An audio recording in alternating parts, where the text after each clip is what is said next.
Olá, elaborar um orçamento familiar que seja eficiente e gerenciar adequadamente os recursos do lar representa um desafio significativo para a maioria das famílias brasileiras, abrangendo todas as classes sociais. Uma das razões para essa dificuldade é a falta de ampla disseminação da educação financeira no Brasil, o que impacta de forma direta na forma como as famílias lidam com as suas finanças. E esse será o assunto da nossa aula de hoje. Sejam muito bem-vindos à Educaline.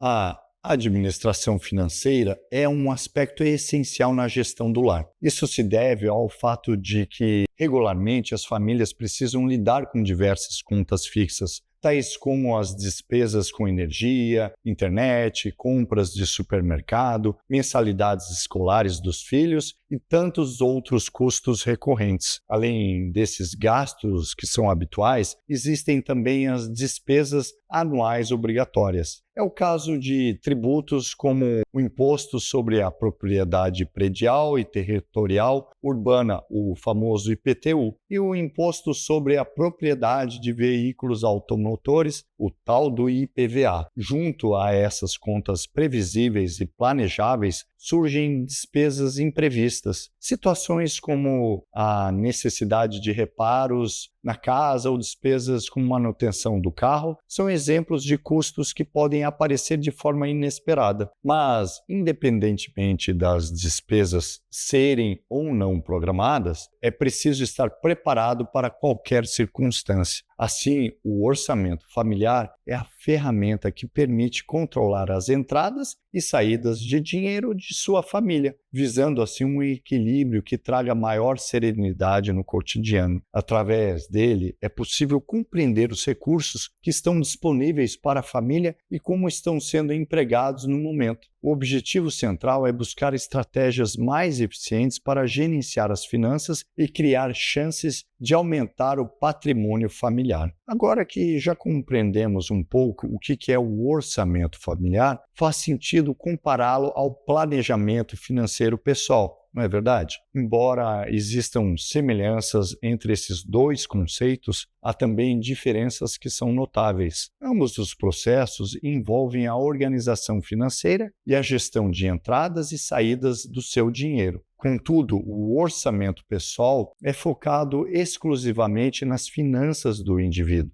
Já o orçamento familiar abrange a situação financeira de todos os membros da família, incluindo cônjuges, filhos, pais e qualquer outra pessoa que contribua ou participe das despesas comuns. O orçamento familiar, portanto, leva em conta os ganhos e gastos de toda a família. Isso significa que seu planejamento financeiro individual deve estar integrado a este esquema mais abrangente de gerenciamento das finanças do lar.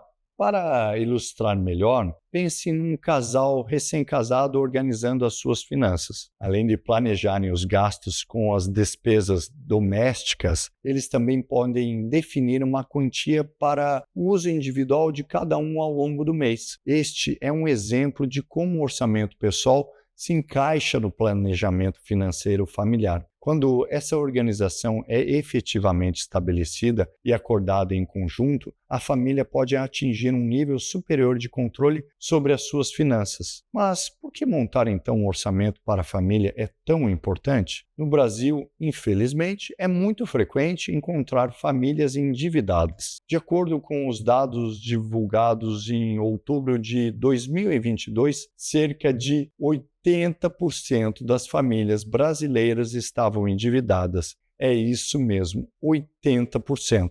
Neste cenário, é importante considerar que problemas financeiros são uma das principais causas de tensões familiares. Isso pode ser algo que venha a minar até o seu relacionamento familiar, criando esse estresse desnecessário que poderia ser facilmente gerenciado através de um controle financeiro. Bem, é importante ressaltar que o endividamento pode afetar famílias de todas as faixas de renda, inclusive aquelas com maiores ganhos mensais. Isso se deve ao fato de que o endividamento está mais relacionado com os gastos do que com os rendimentos. Portanto, o orçamento familiar influencia fortemente na redução do risco de endividamento, que pode comprometer de forma séria a saúde financeira da família. Ele oferece uma perspectiva mais abrangente sobre os recursos disponíveis e os padrões de consumo da família. Em outras palavras, o orçamento familiar atua como uma ferramenta de proteção financeira do seu capital. Com um controle que seja eficiente deste orçamento, é possível, então, prevenir o acúmulo de dívidas e antecipar situações que podem ameaçar a estabilidade financeira da sua família. No ambiente de negócios, o ponto de equilíbrio financeiro é alcançado quando as receitas de uma empresa são suficientes para cobrir todas as suas despesas operacionais. Este é um indicador na gestão empresarial. Entretanto, este conceito também pode ser adaptado para o uso pessoal, com algumas modificações. No contexto pessoal, alcançar o equilíbrio financeiro significa ter recursos suficientes para cumprir com todas as obrigações financeiras. Assim, as despesas mensais não ultrapassam o que se ganha por mês. Com isso, é possível honrar os compromissos financeiros com mais serenidade e ainda ter recursos para investir em outras áreas do planejamento, como investimentos ou lazer, se isso for viável. É importante reconhecer que uma gestão eficaz do orçamento familiar pode ser um caminho para a acumulação de capital e a construção de riqueza. Isso se dá pelo uso mais estratégico do dinheiro no âmbito do planejamento financeiro. Frequentemente, observa-se que famílias, inclusive as de maior poder aquisitivo, enfrentam dificuldades para formar um patrimônio proporcional aos seus rendimentos. Isso acontece na maioria das vezes, porque a renda é utilizada quase de forma integral em despesas cotidianas, muitas delas não essenciais. Então, com a utilização consciente do dinheiro e economias regulares, além de alcançar o equilíbrio financeiro, é possível também acumular os recursos. Vale ressaltar aqui que as possibilidades de ampliação patrimonial não estão restritas apenas às famílias com rendimentos elevados, permitindo a todos a chance de alcançar metas financeiras que sejam significativas. Hoje ficamos por aqui, muito obrigado e até a próxima.